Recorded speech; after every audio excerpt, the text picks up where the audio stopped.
ये wheel spin तगड़ा वाला जो कि रुक ही नहीं रहा है। अभी जो पैसेंजर बैठे हुए हैं उनकी तरफ से फीडबैक आया कि पीछे कूलिंग अच्छे से नहीं हो पा रही है। 80 पे लॉक है, 79 80 पे, 80 से ऊपर नहीं जा रही है ये। 5% बैटरी में आपको अपनी विंडो डाउन करनी पड़ेगी। दोस्तों फाइनली वो दिन आ चुका है जब हम इस गाड़ी का टेस्ट ड्राइव करने वाले हैं और साथ के साथ इसकी रेंज टेस्ट करने वाले हैं। ये है नई नवेली टाटा पंच ईवी। आपको पता है ये पहले से ज्यादा अफोर्डेबल हो चुकी है, इसमें बैटरी एज ए सर्विस आ चुका है और वो सारी चीजें आपको पता चल चुकी है क्या इसके टेक्निकल स्पेसिफिकेशन है, क्योंकि हमने आपको पिछली वीडियो में सब कुछ बता दिया। अगर आपने वो वीडियो नहीं देखी तो आप देख लीजिए, आई बटन में है, डिस्क्रिप्शन में भी उसका लिंक दिया हुआ है, वो चीज आप मिस मत करना। अब बात करेंगे कि ये गाड़ी चलती कैसी है। 40 किलोवाट आवर की इसमें बैटरी है, तो ये एक्चुअल रेंज कितनी निकाल कर दे रही है। टाटा ने क्लेम किया है 468 किलोमीटर और इसका जो C75 है वो लगभग 355 किलोमीटर के आसपास है। लेकिन हम असली टेस्ट करते हैं रेंज का। आज हम हैं कोची पे, कोची से कोयम्बटूर की तरफ हम जाएंगे। हाईवे उतना साफ नहीं है लेकिन हमको रियल वर्ल्ड सिचुएशन मिलेगी, हमको ट्रैफिक भी मिलेगा, हमको स्लो ट्रैफिक भी मिलेगा और स्टेट हाईवे हमको मिलेगा। तो चलिए चलते हैं, इस गाड़ी को चलाकर देखते हैं और आपको पता चलेगा कि ये कितनी रेंज निकालती है एक्चुअल में, लेने लायक है या फिर नहीं है। तो चलिए अपना रेंज ड्राइव स्टार्ट करते हैं। 400 मीटर के आसपास हमने गाड़ी चला दी है। सेट करने के बाद ट्रिप ए हमारा भी 400 मीटर, ट्रिप बी भी हमारा 400 मीटर और गाड़ी रेंज दिखा रही है 410 की। 100% बैटरी यहाँ पर बची हुई है। इको मोड में हम गाड़ी चला रहे हैं। 354 ओडो में यहाँ पर दिखा रहा है, मतलब कि गाड़ी अभी तक इतनी चली हुई है। और एसी को हम कर लेते हैं ऑन, ठीक है। एसी को ऑटो में रखेंगे और टेम्परेचर हम सेट कर लेते हैं 25 डिग्री सेल्सियस, ठीक हो गया। अब इस कंडीशन में गाड़ी कैसे चलेगी, हाईवे की तरफ जाते हैं 85 to 90 की स्पीड में हम इसको चलाएंगे और देखते हैं कि ये गाड़ी जीरो होने तक कितनी रेंज निकालती है। अंधेरे में गाड़ी चल रही है तो आपको बता दूं कि हेडलाइट कैसी है इस गाड़ी की, डिसेंट है, कोई ऐसा खास अंतर नहीं है बाकी गाड़ियों की जैसी है, क्योंकि आपको पता है कि पार्ट शेयरिंग काफ़ी करती है टाटा मोटर्स और नेक्सॉन में भी आपको यही मिलेगी, पंच आइस वगैरह में भी यही है, हैरियर वगैरह में भी यही है, तो कोई अंतर नहीं है। और हेडलाइट की परफॉर्मेंस की बात करूँ ठीक ठाक है, काम चल जाएगा, लेकिन ऑल्ट्रोज जैसी नहीं है। ऑल्ट्रोज की जो हेडलैम्प है इनके लाइनअप में मुझे सबसे ज़्यादा अच्छी लगी।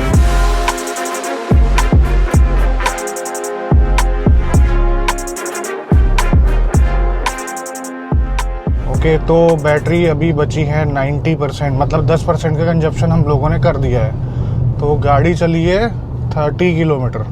अभी हम सिटी के अंदर ही चल रहे हैं फ़िलहाल, ट्रैफिक है थोड़ा। जब ओपन हाईवे में चलेंगे देखते हैं बढ़ती है या फिर और कम होती है। अभी एक एरर आया है गाड़ी के अंदर, आप देख सकते हैं पीछे के दोनों टायर्स में लो प्रेशर बता रहा है। ये जब सेंसर वाला सिस्टम होता नहीं है ना तब ये जनरली होता है कभी कभार, क्योंकि पीछे के दोनों में हवा एक्चुअल में सही है, एग्जैक्ट प्रेशर नहीं दिखा रहा, तो इसमें सेंसर नहीं लगे हुए हैं, इसमें ITPMS आता है।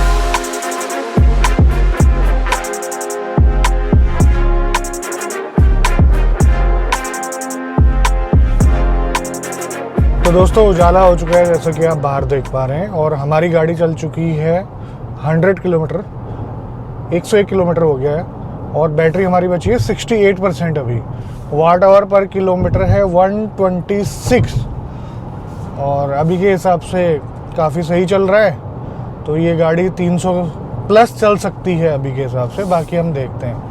और आगे आप देख सकते हैं कि हमें खुला स्ट्रेच नहीं मिल रहा जिसमें हम गाड़ी को कंटिन्यूसली 90 की स्पीड में क्रूज कर पाएँ। बाकी गाड़ी काफ़ी सही चल रही है, साइलेंट तरीके से चल रही है, रोड नॉइज़ वगैरह काफ़ी मिनिमम है, विंड नॉइज़ वगैरह भी काफ़ी मिनिमम है और ये काफ़ी जो है ज़रूरी है एक गाड़ी के लिए जिसमें आप बैठकर ट्रैवल करते हैं। और जो ख़राब रास्ते आ रहे हैं, ब्रेकर आ रहे हैं, उसमें से बहुत अच्छे से टैकल कर रहे हैं इसके सस्पेंशन, कुशनी राइड है और जो बम्पी रोड है उसमें कोई भी जर्क आपको देखने को नहीं मिलेगा, बहुत ही स्मूथ सस्पेंशन। और हैंडलिंग वगैरह हमने उतनी अच्छे तरीके से अभी टेस्ट नहीं करी है क्योंकि हम गाड़ी को क्रूज कर रहे हैं और मुझे फील हो रहा है कि हैंडलिंग भी काफ़ी अच्छी है गाड़ी की। बैटरी पैक बढ़ चुका है तो ये गाड़ी कितनी चलनी चाहिए? अगर मैं आपको आंसर दूं तो मेरे हिसाब से ये 320 किलोमीटर भी चल जाए ना तो काफ़ी अच्छी रेंज मानी जाएगी, क्योंकि जो 35 किलोवाट आवर वाली जो बैटरी थी पुरानी जो पंच ईवी थी वो आसानी से 270 से 280 किलोमीटर चल जाती थी एज़ पर द ओनर। और हमने भी रेंज टेस्ट किया है तो उसमें भी ये गाड़ी इतना चल गई, मतलब पुरानी वाली। तो हम कैलकुलेशन करें तो 1 किलोवाट में 8 किलोमीटर के आसपास ये गाड़ी लगभग चलती है। तो 5 किलोवाट बैटरी की कैपेसिटी बड़ी है तो 40 किलोमीटर इसको पुरानी वाली जो गाड़ी है उससे ज़्यादा चलना चाहिए। तो मोटे मोटे तौर पे 320 किलोमीटर के आसपास अगर ये चल गई तो काफ़ी अच्छी रेंज वो रहेगी। और इस प्राइस रेंज में 12,60,000 में टॉप मॉडल की मैं कीमत बता रहा हूँ, 320 किलोमीटर की रेंज या फिर आप कहें 300 किलोमीटर की रेंज मेरे हिसाब से काफ़ी सही है। और अगर आप देखें नीचे वाले वेरिएंट में भी मिलता है, अगर आप ज़्यादा पैसा खर्च नहीं करना चाहते हैं तो आपको 10,90,000 रुपये में 40 किलोवाट आर वाली गाड़ी मिल जाएगी और उसमें ठीक ठाक फीचर भी मिल जाएंगे जो कि काम के हैं, जैसे इंफोटेनमेंट सिस्टम जो कि हमने आपको बताया। और जिन स्टेट्स में रोड टैक्स नहीं है ईवीज में उनके तो मजे हैं यार। मान लीजिए 10,90,000 रुपये का एक शोरूम है, 40,000 रुपये का आप इंश्योरेंस मानिए, ठीक है, ज़्यादा से ज़्यादा, और 10-12 हज़ार रुपये आप TCS मानिए, और साथ के साथ रजिस्ट्रेशन कॉस्ट 5-6 हज़ार मानिए, तो मोटे मोटे तौर पे आपको 11.5 लाख के आसपास 40 किलोवाट आवर वाली बैटरी मिल जाएगी।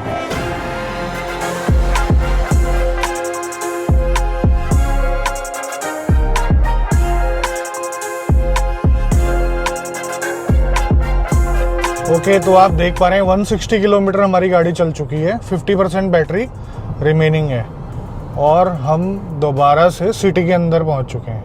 मतलब यहाँ हमको ओपन हाईवे नहीं मिल पा रहे हैं।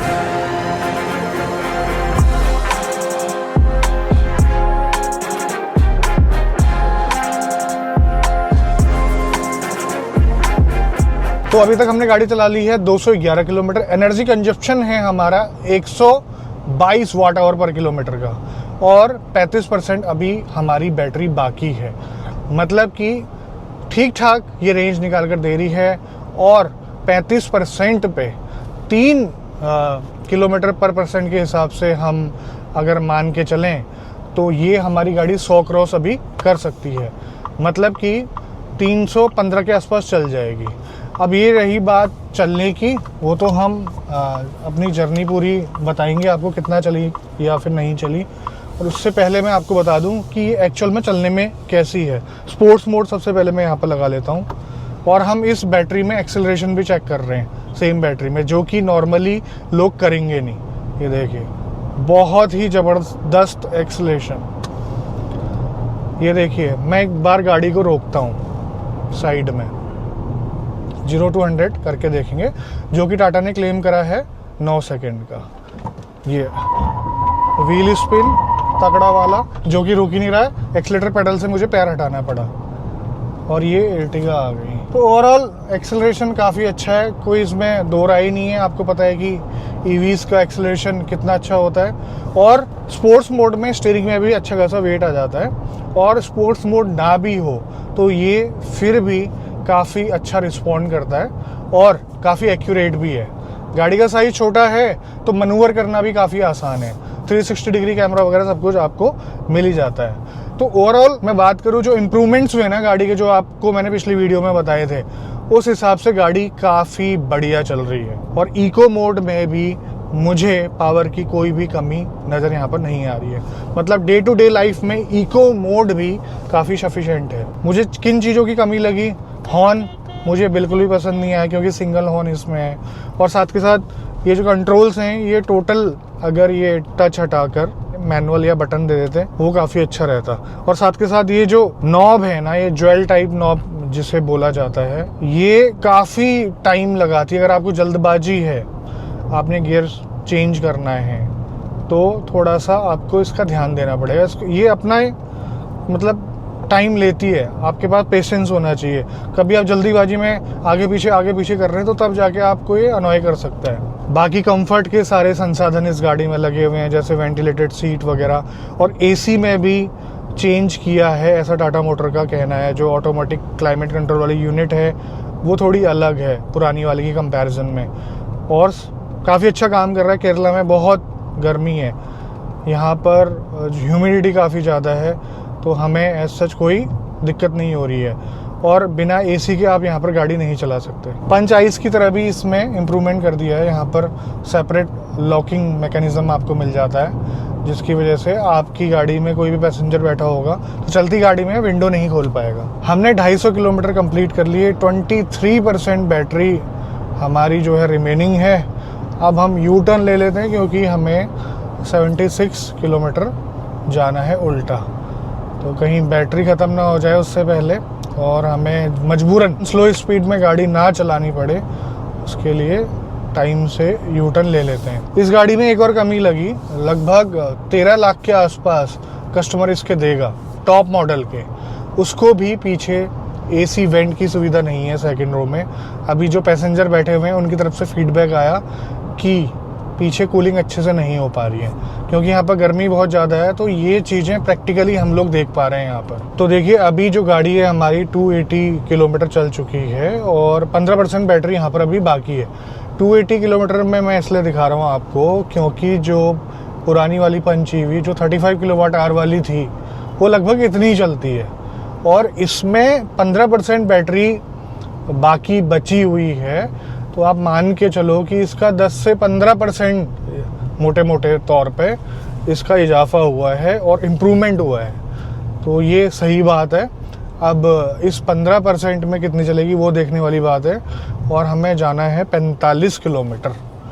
तो देखते हैं हो पाता है या फिर नहीं हो पाता। 10% से नीचे टॉर्टोइज मोड लग जाना चाहिए, और जो स्पीड लिमिट है वो 50 तक की हो जानी चाहिए, और एक्सेलरेशन उसमें भी कटौती हो जानी चाहिए, मतलब कि एक्सेलरेशन इतना अच्छा होगा नहीं उसके बाद।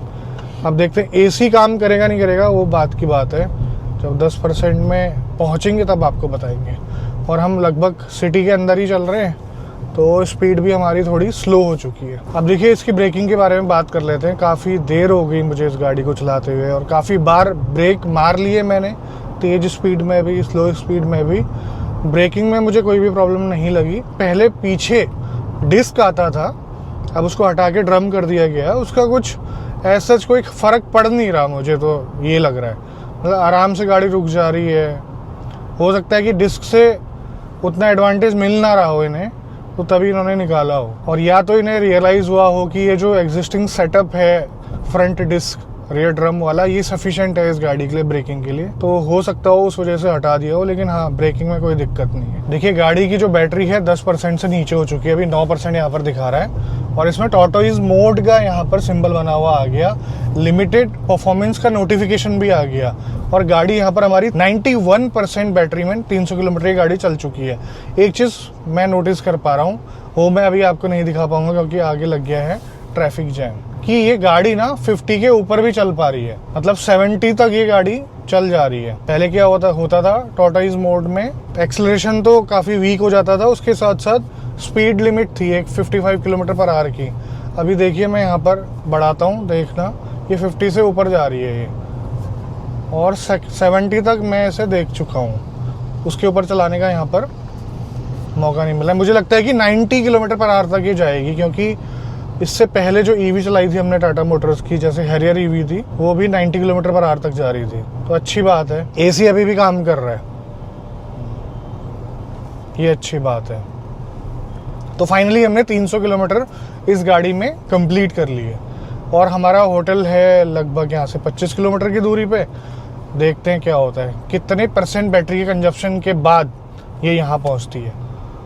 हम इसको पूरा जीरो नहीं करेंगे, हम देखेंगे कि अपने होटल पहुंचने के बाद कितना ही बचेगा। अब देखिए 80 पे लॉक है, 79 80 पे, 80 से ऊपर नहीं जा रही है ये, 10% से नीचे टॉर्टोइज मोड में। अब 5% से नीचे का देखना पड़ेगा क्या है हिसाब किताब।